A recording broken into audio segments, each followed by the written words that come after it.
All right, I've got a little bit of a conundrum, and it's the pinnacle of first world bourbon drinker problems, I realize. But I bet it's something that a lot of you out there have experienced, and a lot of you also haven't, because everyone is on different progressions on your bourbon involvement, your bourbon journey. So let's talk about it. So I've been invited to a bourbon night. Some of you may call it a bottle share, a get together, a hang, whatever. Obviously, we call it a bourbon night because that's where the channel got its name. And I've been to hundreds over my tenure of drinking bourbon, and they have progressed as I've progressed in my knowledge, my acquisition of bourbon bottles. And here's the thing about this bourbon night that I've just been invited to. I was invited by Jay West, who you may know several different ways, from his reviews, from sharedpour.com, from the Bourbon Concierge, and by his brand, the Reveries. And he is staying at the George T. Stagg Lodge on Buffalo Trace's property. Just a super cool place. I've been there, but it hasn't been for years. He's staying there for the night, and he invited us to come over and share some pours with him. Chad Watson wasn't able to make it happen because of his work schedule, but I was like, hey, I'm available. But here lies the problem. And again, it's not so much a problem per se as it is a challenge. What do you take to a bourbon night when there's going to be people there who have had so many things? Like, what do you show up with? It's almost sort of like, I mean, it's not a judgment. I've found that the whiskey world is fairly judgment-free when it, well, for the most part, judgment-free when it comes to whiskey and preferences and what you bring. Everyone's thankful and generous, and I'm just glad that, you brought things that you want to share. So I don't know exactly who all is going to be there tonight, but so I'm not worried about being judged. I just want to bring something that's interesting, that represents my taste, my bourbon acquisition throughout the years, if you get what I'm going with here. So come with me as I try to build a bag full of bourbon that I'm going to take tonight. And not sponsored, but if you want to take a decent amount of bottles to a bourbon night, then Aged in Ore bottle carrier here that will take 8 bottles is the way to go. Which is what I'm gonna do. I don't know if I exactly want to take 8, but definitely take more than 4. So I've got the big guy here. I'm gonna start off with this vintage Evan Williams single barrel bottle. This was barreled in 93, bottled in 03, which means it is a pre-fire Heaven Hill. Can't go wrong with pre-fire Heaven Hill. So this is before the Distillery fire of 1996. This year is the 30th anniversary of that fire. So 30 years ago is when it burnt down. This is also 86.6 proof. It's a great starter. So I would kind of recommend, hey, if you want to start with something I brought, this is a great place to start. But I got 7 spots left, so help me out here. What would you bring? Let me know in the comments. Come on, yeah. The Stagg Lodge is located on the Buffalo Trace Distillery, up on the hills, and actually overlooks the distillery, and is surrounded by warehouses. So no matter where you look, you have an amazing view. It's been around for 5 years or more, I would say, and I would also say that most people don't know that it even exists. That's because it's not open to the public. It's used for when they need it. And the Bourbon Concierge was there doing some business, so they offered for them to have the lodge for the night, which is where I come in, thanks to Jay. He gave me that invitation, which I was very happy to accept. Thank you again, guys. So after I got there, I met Craig, who owns the Bourbon Concierge, and then later Luke, who owns Ace Spirits in Minnesota. All right, moving on here. Obviously, single barrel picks, especially if you've been able to go on the pick or if you picked it yourself, or if it's just one of your favorites, single barrels are obviously one of a kind, and that's always a good thing to bring. So IBN, it's Bourbon Night, does picks. So first thing I thought of was one of our dark arts picks. So this is our Armagnac cask. It's 11 and a half years old, and it's 111.88 proof. So higher proof, but you know, not blowing people out. And it is one of our favorites. Sarah herself said this is one of her favorite dark arts of the year in 25. So that's going in. Put it right here on the last spot. Sticking with picks, my favorite of 2025 was our Brook Hill. First and only hazmat pick that we've done as far as its Bourbon Night. It is 143.26 proof, 9-year, almost 10-year. Delicious Brook Hill from Rare Character. That's going in. Very proud of that one. And the other thing I grabbed while I was kind of doing my rounds was Saz Rye, because it's just top of the mind, because we just did an episode where we put it up against Thomas H. Handy. Spoiler alert, if you haven't seen it, go watch it. Click up here or something. Very impressive. And it's Buffalo Trace. You know, it's Sazerac. So, and that's where we're going. I'll put it right here. So there's 4, but I got 4 more spots to go. All right, it's the next day. I'm gonna tell you how it went. I'm gonna tell you how the bottles that I selected stacked up with the bottles that were also brought, and spoiler alert, there were some impressive bottles. There was a couple bottle kills there. This is a Booker's 10th anniversary. This is a very old St. Nick from the Bourbon Concierge. 17-year-old is the youngest in here, but it also has some 21 blended into it. Both of these empties came home with me, because otherwise they were just gonna be recycled. So more on that in a second, but I want to tell you about some other stuff that I brought that wasn't bourbon bottles, and that is this Glencairn travel case. I take on a lot of my bourbon nights. This has 2 Glencairns inside. I opted, since I was going to the Stagg Lodge, for the fancier cut crystal Glens, and both of these items are available on our website at whiskyambitions.com. It ties in nicely, right? That's where we can get this travel Glencairn. The cut crystal Glens or the regular Glencairns are available there in different logos. The hoodie that I'm wearing, our t-shirts, and the other thing about these empties is these will become candles.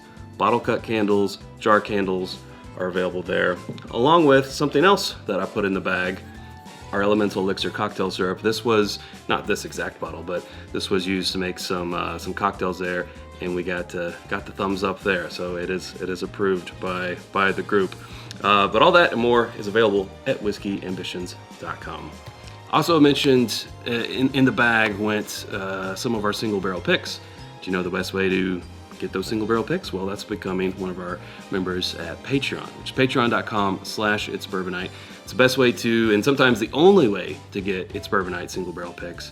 At the $1 level, you can be a member. At the $5 level, you get another round of Chat Squared, which is extra video content, all the way up to becoming a Bourbon Night. That's where you can get oftentimes more bottles of the single barrels, and you are absolutely guaranteed to get one because you are the top tier. Sometimes they run out before it gets all the way through Patreon. Sometimes it goes all the way through Patreon and out to the public. It just depends on the bottle count and, of course, the pick. But the best way to stay up on everything is to become one of our Patreon community members at patreon.com/itsbourbonnight. All right, we're gonna take a little break. Be right back after this. All right, this one might seem a little weird, but Calumet 8-year. It's a $42 bottle. I mean, that's what I paid for it anyway. I don't want to say it's nothing special, but the reason why I'm putting this in is because, again, it's top of mind because we just did an episode where we reviewed it and we were extremely impressed by it. And if they're up for it, if they're this type of group, I would like to blind pour this for them. And we kind of started this thing. It's kind of became a game or whatever at the last Patreon meetup, 20 questions, where you pour something for everybody and you have them start asking questions to try to figure out what the expression is. And every 5th guess, you have to make a bottle guess. That was a evolution of the rules. So if they'd be up for like trying to figure out what this is, because I'm thinking that they would guess it older than, I mean, just like we did. We said it tasted much older than 8 years. Higher than 90 proof, so I kind of like to see what they would guess on the age and the proof, and Distillery. So, they don't all have to be like these expensive, rare bottles is trying what I'm getting at. I mean, this isn't rare, this is $40, but I guess things used to be easier when the collection was smaller and the friend group was also sort of in that same lane. Because a Bourbon Night back in the day, back before the channel even existed, was bring over 4 or 5 bottles. I've got 4 or 5 bottles, and we're just gonna try them and figure out what we like. And it would just be normal things. I hate to use that term, but like Russell's Reserve 10-year, 90 proof, Jefferson's Reserve, which I bought solely on the bottle shape. Anything. Back then, there was so much more for you to tick off on your experience. Like, oh, I haven't tried this yet. I'd love to know what you think about this. Like, figure out, oh, do I like wheated mash bills or higher rye bourbon mash bills? Do I like rye? That type of stuff. Do I like finished whiskeys? And it was it was easier because it was down in first gear. Now we're up in 5th or 6th. Not that it's also not amazing and awesome and fun, and I love to have Bourbon Nights just as much as I did back then, but it's just a different animal is what I'm getting at. So what, I've got 5 here. I'll tell you what I was thinking, but I overruled it, was our Buckner's 13-year pick, which also came out late last year. This is a near hazmat. It's 138.8 proof. I kind of called it the Brook Hill Junior because this came out first. This came out right after it, and I'm like, man, they're similar in a lot of ways. I always gave the nod to the Brook Hill, but this was just so awesome in its own right. But I'm not trying to blast people out of their palates. This is already a hazmat. This is a near hazmat. I don't want to be the guy who just brings all barrel proof cask strength stuff. And again, that's why I love starting with an 86.6 proofer with the Evan Williams single barrel. I'm gonna keep filling these up, see what else we got.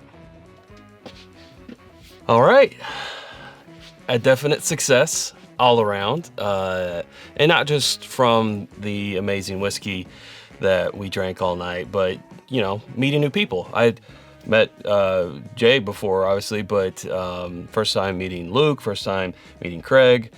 Now I have 2 new friends in the bourbon world, so that's a great thing.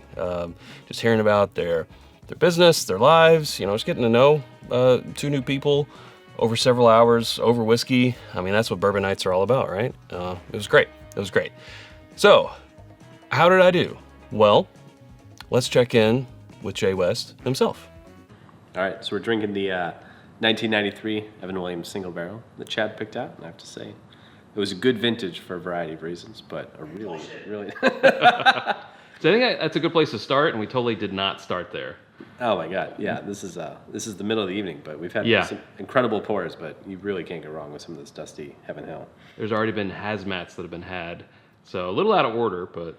A little hazmat, a little stitzel, but I think that, they don't make whiskey like they used to, and 43% back then is a whole different ballgame, so good choice, Chad. Oh, thank you.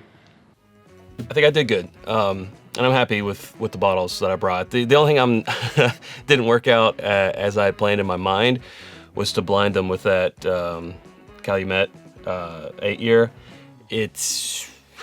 I did it the wrong time. We'd already been drinking for a few hours. We'd had BTAC, we'd had hazmat, we'd had vintage, and it was late in the evening. I was sort of like, oh, you know what? There's one bottle that I didn't pull out of the bag because I kind of wanted to blind you guys with it. Would you be up for that? And like, yeah. So I poured it, and their guesses were very accurate. So, yeah. But other than that, it was great stuff. How did I compare? I mean, to other stuff that was brought. Again, it's not a competition. But Jay brought last year's full BTAC line. He brought some great samples from his brand, the Reveries. And then, as you've already seen, there was a couple bottles that were not going home with Craig, so they needed to be killed there that night, and we accomplished that. And that was the Booker's 10th anniversary, which I've only had one other time before. And the Bourbon Concierge, very old St. Nick, the 17 and 20-year-old Stitzel Weller stuff. That was fantastic. Then Luke, he brought all samples, but they're all bangers. Old Granddad 114 Batch 1, National Distillers, back before Beam bought it. Amazing. M20, Michter's 20 year. I've had that in very small quantities in very few occasions. It was great to have that. He brought a larger sample of some 8-year Wild Turkey 101 from like the 70s. It was just all amazing stuff. And everything didn't get finished, even when it's amazing stuff that you may never have another opportunity to drink, you're not gonna drink to excess. You're not gonna make yourself sick. That's not what bourbon nights are about. It's about still being able to remember and know what you're drinking. Otherwise, why in the world did you drink it? So there you go. Little PSA, the more you know. So I think there's, one more bottle if we go to past Chad. So let's toss it back to him and see what that last bottle or two or whatever. I can't remember. This is in the future and that's in the past, but take it, old me, or I guess technically younger me. This is a 17-year Bourbon Lore, Kentucky Straight Bourbon Whiskey in New American White Oak and New Japanese Mizunara Oak. This is the Woodwork Collective based out of Louisville. It's 111.7 6 proof. This was a pretty limited run with Bourbon Lore, and I've always really enjoyed it. It's very woody. Oaky. I like oaky bourbons for the most part. So yeah. Been sharing this with some people because it's rather good. So we'll put this one in here. Now there's only 2 spots left. I don't even have to fill them up, but I got the room, why not? So all right. I'm looking at things here, and it's all inside Kentucky. And I want to bring something from outside of Kentucky, so I went with this Still Austin Bottled and Bond. This is their High Rye Bourbon. It's from fall 2023. Of course, it's at least 4 years old because it's bottled and bond. And I think this has some vintagey notes to it that I really loved when we first reviewed it, and I haven't had it in a while. I was looking for this one the other day on our podcast, and we pulled out an oated bourbon because couldn't find this one. Well, found it, so I think I'll bring it.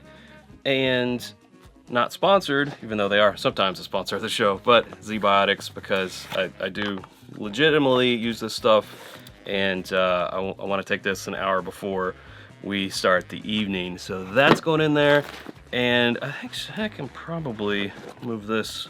Yeah, I can move this to another spot that's taken up with a bottle, so I can put my Glencairn. Probably already mentioned it, right? In the sales pitch part. I'm gonna put my Glencairn, 2 Glencairn holder right here, but that is in another part of the house. So just go ahead and zip it up and get going. Oh yeah. Overall, I would say I brought the least impressive lineup, but what do you think? What do you think? I think you got a good spread. You got some new age, you got some experimental stuff, you got classics like Still Austin and Evan Williams, and you got this heavy hitter charity bottle from Brook Hill that we also did together, and that one was Hazmat too, so definitely not the first Hazmat of the day. So how do you think I did? What did you think of what everyone else brought? What would you take to a bourbon night? All things that you can let us know down below, but that's where we'll leave it. If you haven't subscribed to us already, you know what you can do. You can do so by clicking right up here. There are suggestions of other videos, and those are down here, and we hope to see you over there in one of those. And until next time, have more bourbon nights.